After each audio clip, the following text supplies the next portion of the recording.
لا حول ولا قوة الا باللہ اللہم صلی علی محمد وعلی آل محمد۔ فیصل بھائی، سب سے پہلے تو آپ کا شکریہ کہ آپ نے میرے متعلق خود سے کوئی موقف قائم کرنے کے مجھ سے ہی آگے پوچھا کہ میں نے کیا کیا ہے۔ اگر اسے میں ایک جملے میں بیان کروں تو یہ ہے کہ truth has been exposed. Truth میں نے ایکسپوز کر دیا جو کتابوں میں تھا لیکن عام آدمی کو نہیں پتا تھا۔ اگر آپ ریلیجن کے پوائنٹ آف ویو سے بات کریں تو ہمارے جو ریلیجس لیڈرز تھے انہوں نے اگنورنٹ رکھا عوام کو۔ کتابوں والی باتیں انہوں نے بتانے کی بجائے جو انہوں نے خود کتابوں سے سمجھا تھا نا، اسے قرآن و سنت کہہ کے سمجھانا شروع کر دیا عوام کو، حالانکہ وہ ان کی انٹرپریٹیشن تھی، اوریجنل ٹیکسٹ اس کو سپورٹ نہیں کرتا تھا۔ اور یہ سب سے بڑا جرم ہوتا ہے کسی بھی ریلیجن کے ماننے والوں کی طرف سے کہ وہ اللہ اور اس کے پیغمبروں کی تعلیمات کو چھوڑ کر جو انہوں نے خود دین سے سمجھا ہے اسے ڈائریکٹلی بتائیں اور اوریجنل ٹیکسٹ کو کوٹ نہ کریں۔ یہ سب سے بڑا ظلم ہے۔ اور یہ جو میں ظلم کی بات کر رہا ہوں نا، اس کو سپورٹیو ایک حدیث ہے، جامعہ ترمذی کے اندر وہ حدیث موجود ہے، اور محدث اعظم سعودیہ شیخ ناصر الدین البانی رحمہ اللہ نے اپنے سلسلہ احادیث صحیحہ میں اسے لیا ہے کہ سورہ التوبہ کی آیت نمبر ہے 31، اعوذ باللہ من الشیطان الرجیم، بسم اللہ الرحمن الرحیم، اتخذوا احبارہم ورہبانہم اربابا من دون اللہ۔ یہود و نصارہ نے اپنے علماء اور اپنے بزرگوں کو، صوفیوں کو، جوگیوں کو اپنا رب مان لیا تھا اللہ کے مقابل۔ اچھا، یہ آیت قرآن کی بڑی ایکسٹراورڈنری آیت ہے۔ اس آیت کے کانٹیکسٹ میں امام ترمذی اس حدیث کو لے کے آئے ہیں اور شیخ البانی بھی اس حدیث کو لے کے آئے ہیں، اور یہی حدیث شاہ ولی اللہ دہلوی، جن کو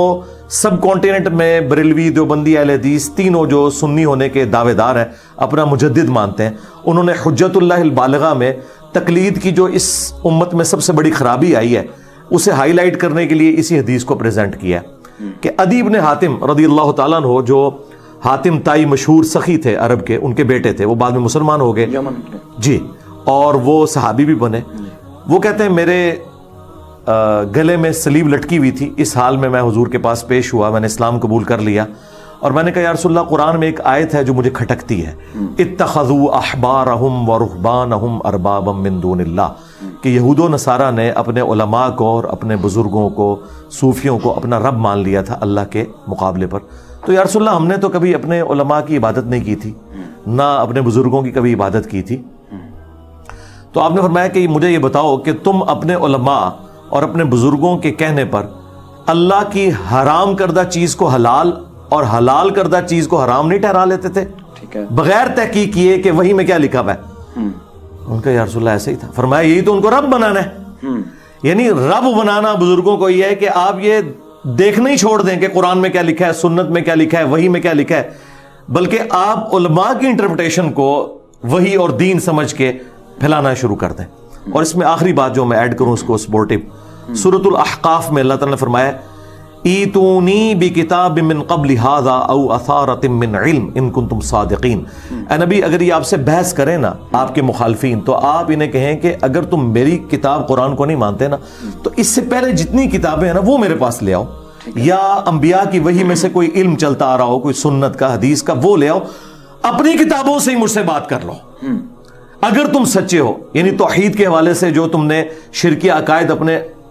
مذہب میں داخل کر دی ہیں، اپنی کتابوں سے ہی ثابت کر دو اگر تم سچے ہو۔ یعنی یہ نبی علیہ السلام کو بھی یہ بتایا گیا ہے کہ آپ نے بھی کتابوں سے بات کرنی ہے۔ نبی علیہ السلام اپنے صحابی سے بھی کہہ رہے ہیں کہ تم نے کتابوں سے چلنا ہے۔ اسی کو تو ہم نے عرض کیا ہے کہ نہ میں وابی، نہ میں بابی، میں ہوں مسلم علمی کتابی، اور مرنے سے پہلے اے مسلمان کر لے اس پہ غور، کتابوں کا خدا اور ہے، بابوں کا خدا اور، اگرچہ بابے بھی اسی خدا کو مانتے ہیں لیکن ان کوالٹیز کے ساتھ نہیں جو وحی کے ذریعے نازل ہوئی ہیں، بلکہ ان کی اپنی ذاتی انٹرپریٹیشن۔